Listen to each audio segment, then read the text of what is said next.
Tao Ching lahir di Ruili, Provinsi Yunnan, Cina pada tahun 1971. Dia memiliki seorang kakak laki-laki dan kedua orang tuanya bekerja di sebuah hutan dekat tempat tinggalnya. Ketika Ching masih di sekolah dasar, suatu hari dia secara tidak sengaja melukai kakinya dan dipulangkan lebih awal oleh gurunya. Ketika dia membuka pintu rumah, dia melihat ayahnya dengan seorang tetangga saling berpelukan tanpa sehelai pakaian pun. Ching ketakutan dan menangis terseduh-seduh. Ketika tetangga yang lain mendengar keributan itu, mereka bergegas menghampiri dan menyaksikan perselingkuhan ayah Ching. Berita itu dengan cepat menyebar ke seluruh lingkungan itu, dan teman-teman sekolahnya pun mulai mengolok-olok Ching. Kejadian ini menyebabkan trauma emosional yang mendalam pada dirinya. Ching yang sebelumnya lincah dan ceria menjadi pendiam dan suka menyendiri. Setelah kejadian itu, orang tuanya sering bertengkar. Ayahnya meminta maaf dan berusaha berdamai dengan ibunya, tapi masih tetap berselingkuh. 2 tahun kemudian, ibu Ching tidak tahan lagi dan memutuskan untuk bercerai. Ayah Ching mendapatkan hak asuh atas kakak laki-lakinya, sementara Ching tinggal bersama ibunya. Ibu Ching berpenghasilan rendah dan berjuang untuk membesarkannya sendirian.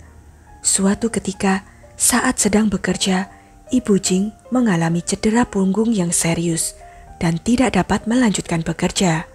Ia hanya menerima sedikit uang santunan setiap bulannya. Serangkaian kejadian itu menyebabkan perubahan sikap Ching yang signifikan, dan dia mulai menunjukkan sikap memberontak. Di SMA, Ching dikenal sebagai gadis cantik yang menarik perhatian banyak laki-laki. Bahkan dia mempunyai beberapa pengagum yang menjadi saling cemburu dan memperebutkannya. Di tahun pertamanya, Ching mulai berkencan dengan seorang pria tampan dan berprestasi di kelasnya. Mereka jatuh cinta dan sering membolos untuk berkencan, yang menyebabkan nilai-nilainya turun. Ketika wali kelasnya mengetahui hal ini, dia memberitahu ibu Ching. Hal ini menyebabkan lebih banyak pertengkaran antara Ching dan ibunya. Tetapi Ching menolak melepaskan cintanya. Lebih dari 2 tahun kemudian, Ching gagal dalam ujian masuk perguruan tinggi. Sementara pacarnya diterima di universitas biasa di Provinsi Guangdong. Pacarnya menjadi menjauh dan segera berangkat ke Guangdong. Sebulan kemudian, pria itu mengiriminya surat perpisahan yang isinya menyalahkan Ching karena mengganggu studinya semasa SMA dan membuatnya gagal masuk ke universitas yang bagus. Dia memutuskan untuk mengakhiri hubungan dengan Ching. Hal itu merupakan pukulan berat bagi Ching yang gagal masuk perguruan tinggi, kehilangan pacarnya, dan terus-menerus mendapat kritik dari keluarganya. Tidak mendengarkan nasihat ibunya, Ching memutuskan berhenti belajar untuk ujian masuk perguruan tinggi. Dia meninggalkan rumahnya dan pergi ke kota Ruili, di mana dia mendapat pekerjaan sebagai tukang cuci rambut di sebuah salon. Sekitar tahun 80 dan 90-an di Cina, beberapa salon rambut sebenarnya adalah kamuflase tempat kegiatan ilegal.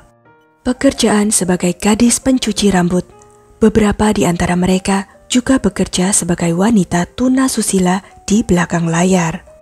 Beberapa salon bahkan menyalakan lampu merah di malam hari dan tidak ada kegiatan potong rambut. Ketika laki-laki berjalan melewati salon tersebut, mereka akan mengetuk jendela kaca untuk mendapatkan perhatian para gadis di dalamnya. Meskipun Ching mengerti apa yang sedang terjadi, dia tetap teguh hanya bekerja untuk mencuci rambut pelanggan. Tidak semua orang yang datang ke salon ingin potong rambut. Banyak yang hanya ingin bersantai dan melepas penat. Saat dicuci rambut, pelanggan akan menerima pijatan kepala yang berlangsung sekitar setengah jam dengan biaya kurang dari 15.000. Sejak Ching mulai bekerja di salon itu, banyak pelanggan pria yang berdatangan dan secara khusus meminta layanannya. Beberapa bahkan memberikan uang yang besar saat dicuci rambut. tetapi Jing dengan tegas menolak mereka. Beberapa pelanggan juga ada yang secara langsung maupun tidak langsung mengajaknya berkencan, tetapi Jing selalu menolak. Meskipun dia terus menolak, para pria itu terus mengunjunginya, termasuk beberapa pengusaha kaya. Jing melihat bahwa rekan-rekannya di salon dapat menghasilkan banyak uang dengan pergi ke hotel dengan pelanggan, terutama menguntungkan ketika pelanggannya adalah pengusaha dari Myanmar, karena mereka dapat memperoleh penghasilan sekitar 200 renminbi setiap kali melayani, atau sekitar 450.000 rupiah. Namun Jing tidak menyetujui cara menghasilkan uang dengan menjual tubuh. Jing tidak menyukai lingkungan kerjanya, tetapi sendirian di kota baru pada tahun-tahun depresi ekonomi, dia merasa kesulitan untuk mendapatkan pekerjaan yang lebih baik. Suatu hari, seorang pelanggan muda dan penuh gaya datang ke salon. Dia berpakaian bagus dan memiliki penampilan yang kuat. Jing sangat terkesan.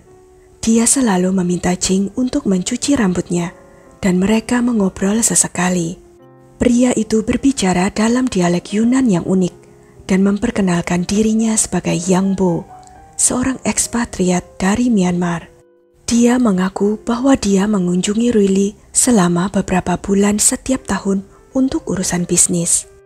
Yang Bo berbeda dari kebanyakan pelanggan Jing. Meskipun berpenampilan serius, dia menunjukkan kepedulian dan rasa hormat terhadap Jing, tidak pernah melewati batas. Seiring berjalannya waktu, Jing mulai memiliki perasaan terhadap Yang Bo. Suatu hari, ketika Yang Bo datang ke salon, Jing sedang mencuci rambut pelanggan lain, seorang pria parubaya yang terus berusaha menyentuhnya dengan tidak pantas. Melihat ini, Yang Bo turun tangan. Ia meraih kerah pria itu, menyeretnya ke pintu, dan mendorongnya keluar. Pria itu tidak berani mengatakan sepatah kata pun dan merasa malu. Beberapa hari kemudian, Jing mengundang Yang Bo makan malam untuk menunjukkan rasa terima kasihnya. Selama makan, Yang Bo memberitahunya bahwa dia pernah berada di militer, mengungkapkan bahwa dia masih lajang, dan mengungkapkan perasaannya terhadap Jing. Sejak saat itu, Yang Bo mengunjungi Jing setiap hari dan membawakannya hadiah. Hal ini membuat rekan-rekannya iri. Jing jatuh cinta pada pria tampan ini. Di tahap awal hubungan mereka, Yang Bo sangat perhatian pada Jing. Dalam waktu 1 bulan setelah berpacaran, mereka tinggal bersama. Jing berhenti bekerja di salon, dan Yang Bo memberinya tunjangan bulanan yang besar, lebih dari yang dia peroleh selama beberapa bulan. Yang Bo sering mengajak Jing pergi, membelikan pakaian, perhiasan, dan membuat Jing merasa menjadi wanita yang paling bahagia. Dia bermimpi akan menikah dengan Yang Bo suatu hari nanti. Setelah beberapa bulan menjalani kehidupan yang manis, Jing mulai memperhatikan beberapa hal aneh tentang Yang Bo. Dia sering pergi berhari-hari tanpa menghubunginya, tidak pernah memberikan cara bagi Jing untuk menghubunginya. Selalu dia yang menghubungi Jing. Mereka juga sering berpindah-pindah, kadang-kadang tinggal di tempat baru hanya beberapa hari. Yang Bo mengatakan bisnisnya mengharuskan dia untuk sering kembali ke Myanmar, tetapi dia jarang membawa barang bawaan, dan Jing tidak tahu apa-apa tentang bisnisnya. Ketika Jing bertanya pada Yang Bo apakah dia punya wanita lain dan apa pekerjaannya, Yang Bo tidak bisa menyembunyikannya lebih lama lagi. Dia mengaku kepada Jing bahwa dia terlibat dalam bisnis narkoba yang menjual heroin dengan basis produksi di Myanmar. Jing tertegun. Tumbuh besar di Yunan, dia tahu dari berita tentang keuntungan besar dan konsekuensi serius dari perdagangan narkoba. Tidak dapat menerima bahwa Yang Bo adalah pengedar narkoba, Jing menangis dan akhirnya memutuskan untuk mengakhiri hubungan mereka. Setelah berpisah, Jing mengetahui bahwa dia hamil, tetapi tidak memberitahu Yang Bo. Dia kemudian melakukan aborsi di rumah sakit. Merasa hancur jiwa raga, Jing kembali ke rumah ibunya. Jing menderita karena perpisahan dan ketidakpastian masa depannya. Dia ingin memberi ibunya kehidupan yang lebih baik, tetapi untuk mengurus dirinya sendiri saja, dia masih harus berjuang. Beberapa hari kemudian, Yang Bo menemui Jing dan memberitahunya, "Aku tidak bisa hidup tanpamu. Aku akan bekerja beberapa tahun lagi untuk menghasilkan uang, dan kemudian kita bisa memiliki kehidupan yang baik bersama." Jing tersentuh oleh janjinya dan memutuskan untuk memberinya kesempatan lagi. Mereka kemudian kembali ke kota Ruili. Yang Bo meminta Jing untuk memasang alat kontrasepsi spiral di rumah sakit agar tidak terjadi kehamilan yang tidak direncanakan lagi, karena mereka belum siap untuk memiliki anak. Jing pun menyetujuinya. Saat itu, Yang Bo telah menyelesaikan bagian pertama dari rencananya. Setelah itu, dia terus merayu Jing untuk bekerja bersamanya dalam menghasilkan uang. Yang Bo berkata, "Ayo kita bekerja sama selama 2 tahun, menghasilkan uang, lalu berhenti. Kita bisa membeli rumah besar, membuka toko, dan menjalani hidup sederhana. Ini tentu beresiko, tetapi kita punya cara untuk tetap aman. Biasanya hanya orang bodoh yang tertangkap."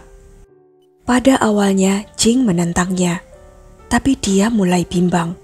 Yang Bo mengatakan perdagangan narkoba di Myanmar bukanlah masalah besar, tapi bahaya sebenarnya adalah membawa narkoba melintasi perbatasan Cina dan Myanmar, di mana terdapat pos pemeriksaan. Resiko lainnya adalah saat mengantarkan narkoba ke orang berikutnya, di mana pengecekan narkoba sangat ketat. Yang Bo menambahkan, "Wanita sepertimu memiliki keuntungan alami. Kamu dapat menyembunyikan obat-obatan di tubuhmu dan sulit ditemukan. Ayo sekali kita lakukan di Kunming.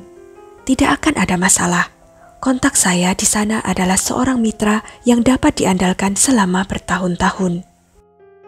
Setelah bujukan Yang Bo yang terus-menerus, Jing akhirnya pergi bersamanya ke Myanmar. Untuk membantu Jing bersantai, Yang Bo mengajaknya jalan-jalan di Myanmar selama beberapa hari. Jing bepergian ke luar negeri untuk pertama kalinya, bersenang-senang dan memutuskan untuk membantu pacarnya dalam perdagangan narkoba. Karena Yang Bo mengetahui bahwa ibu Jing adalah orang terpenting baginya, Yang Bo memberikan Jing sebuah buku tabungan yang berisi 2.000 renminbi, atau sekitar 4,5 juta rupiah, dan mengatakan, "Uang ini untuk ibumu. Kami akan memastikan dia hidup dengan baik di masa depan. Jika sesuatu terjadi kepadamu, aku akan mengirimkan uang kepada ibumu setiap tahun."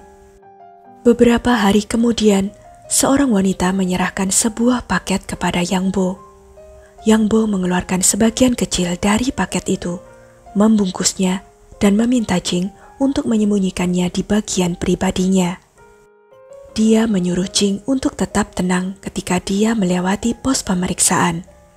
Yang Bo lalu memberi Jing tiket bis ke Kunming dan dompet bertuliskan, "Setelah kamu melewati pos pemeriksaan, keluarkan barang itu dan masukkan ke dalam tas. Besok siang pergi ke gang kecil dekat rumah sakit anak Kunming. Carilah seorang pria bertopi baseball putih membawa tas kulit hitam. Berikan dia barang itu dan kembalilah ke tempat pertemuan kita nanti. Dan sungguh, aku akan menemuimu di sana dalam beberapa hari." Setelah itu, Yang Bo pergi, dan Jing berjalan dengan gugup melewati pos pemeriksaan perbatasan sendirian. Polisi perbatasan melihat seorang gadis muda tanpa banyak barang bawaan, tidak menghentikannya dan membiarkannya lewat. Mengikuti rencana Yang Bo, Jing naik bis ke Kunming dan tinggal di sebuah motel kecil.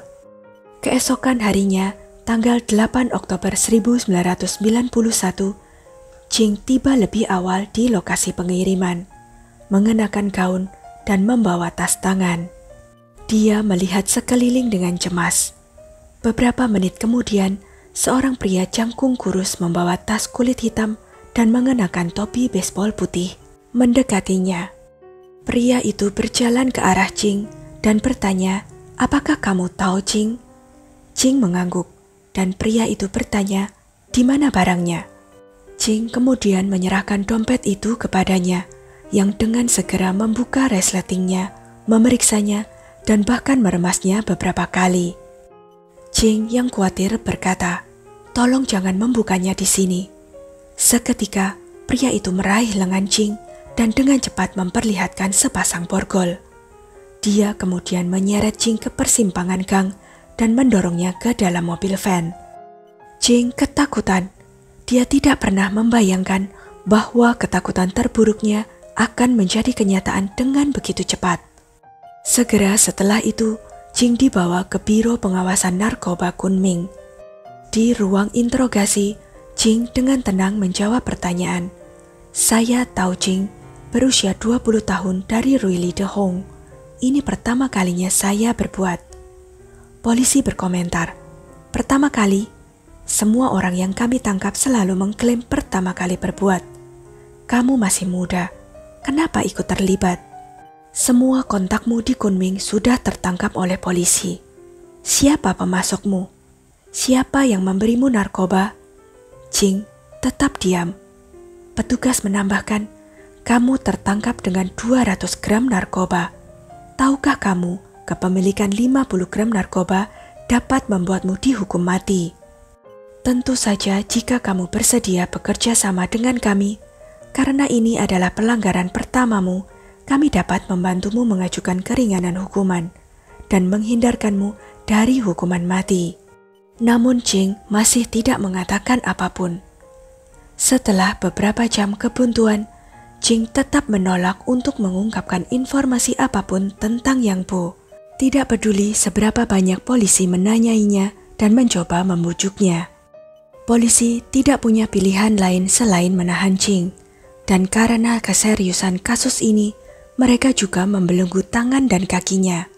Segera setelah dia masuk ke dalam penjara, beberapa rekan narapidana berkerumun di sekelilingnya dan bertanya tentang apa kejahatannya dan mengapa dia memakai belenggu pergelangan kaki, sambil mengatakan bahwa hanya mereka yang menghadapi hukuman mati yang biasanya memakainya. Ketika Jing mendengar ini, dia tidak bisa mengendalikan diri dan mulai menangis. Setelah itu, polisi menginterogasi Jing berkali-kali dan mengetahui bahwa dia mengedarkan narkoba untuk membantu pacarnya. Mereka merasa kasihan pada Jing karena percaya bahwa dia telah disesatkan dan dimanfaatkan oleh pacarnya untuk melakukan kejahatan. Mereka berkata pada Jing, "Dia menggunakanmu sebagai alat yang membuatmu mengambil resiko melakukan kejahatan demi keuntungannya dengan kedok cinta, dan dia mungkin memiliki wanita lain. Jika kamu memberitahu kami di mana pacarmu bersembunyi, kamu dapat menghindari hukuman mati." Namun Jing yang keras kepala masih menolak untuk mengungkapkan informasi apapun tentang Yang Po. Di persidangan pertama, Jing akhirnya dijatuhi hukuman mati karena membawa obat-obatan terlarang dalam jumlah besar. Waktu itu, jarak antara putusan hukuman mati dan eksekusi sebenarnya sangat singkat.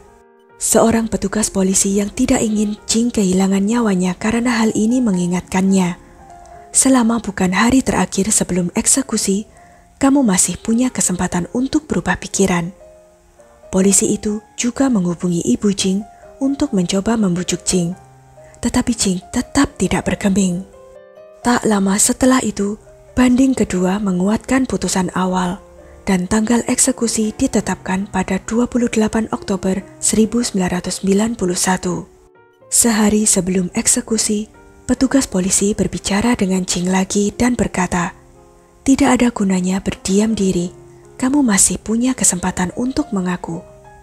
Jing tetap diam.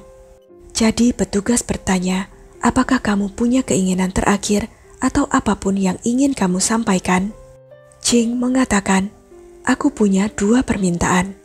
Pertama, bisakah kamu membantuku melepas alat kontrasepsi dari tubuhku? Aku ingin pergi dalam keadaan bersih. Kedua, aku ingin bertemu ibuku sekali lagi." Petugas wanita itu menjawab, "Aku akan membuat permintaan dan itu seharusnya bisa dikabulkan. kamu bisa memberitahuku apa yang ingin kamu makan atau kenakan sebelum kamu dieksekusi, dan aku akan memberitahu ibumu. Hari itu, di meja operasi sederhana yang disiapkan di penjara, Jing melepaskan alat kontrasepsinya. Kemudian, petugas polisi memberi Jing pakaian, sepatu, dan makanan buatan sendiri yang disiapkan oleh ibunya. Foto ini menunjukkan Jing sedang makan makanan terakhirnya. Pada tanggal 28 Oktober 1991, Jing diantar ke ruang sidang umum. Tangannya diikat dengan tali dan label nama digantung di lehernya. Setelah pernyataan singkat, dia dibawa ke tempat eksekusi. Sebelum menaiki truk, Jing diizinkan bertemu untuk terakhir kalinya dengan ayah, ibu, dan saudara laki-lakinya. Saudara laki-laki Jing memintanya untuk tidak menyerahkan nyawanya begitu saja. Jing menjawab, "Jika kamu benar-benar peduli padaku, jaga ibu setelah aku pergi." Kehidupan Jing akhirnya berakhir pada usia 20 tahun. Alasan mengapa dia tidak mengungkapkan petunjuk apapun tentang Yang Bo tetap menjadi misteri. Apakah itu cinta yang tidak ingin mengkhianati pacarnya? Apakah itu takut akan kemungkinan pembalasan terhadap keluarganya? Atau karena dia telah kehilangan semua harapan di dunia karena penipuan dan eksploitasi yang dia alami? Hubungan Jing dan Yang Bo hanya bertahan beberapa bulan, dan waktu antara penangkapan dan eksekusinya kurang dari sebulan. Banyak orang merasa kasihan dengan kisah Jing. Di postingan Baidu, ada channel khusus yang didedikasikan untuk Tao Jing, di mana orang-orang mengingatnya dengan caranya masing-masing dan memuji kecantikannya. Sangat disayangkan, dia mengambil keputusan yang salah karena hubungan yang beracun dan memilih untuk menyerahkan nyawanya. Beberapa orang juga mengkritik ketidakadilan hukuman. Yang Bo tidak pernah ditangkap oleh polisi Cina. Mereka tidak tahu nama aslinya. Mungkin saja Yang Bo yang kini berusia 50-an masih ada di luar sana, entah di mana di dunia ini. Tidak yakin apakah dia ingat Tao Jing, orang yang kehilangan nyawanya karena dia. Setelah kematian Jing, ibunya sangat sedih dan meninggal karena sakit beberapa tahun kemudian. Ibu Jing tidak pernah menerima uang yang dijanjikan Yang Bo kepada Jing. Sekian kisah kali ini. Apa pendapatmu tentang kasus ini? Jangan lupa untuk klik like, share, subscribe, dan komen ya pendapat kalian. Sampai jumpa lagi di video-video selanjutnya.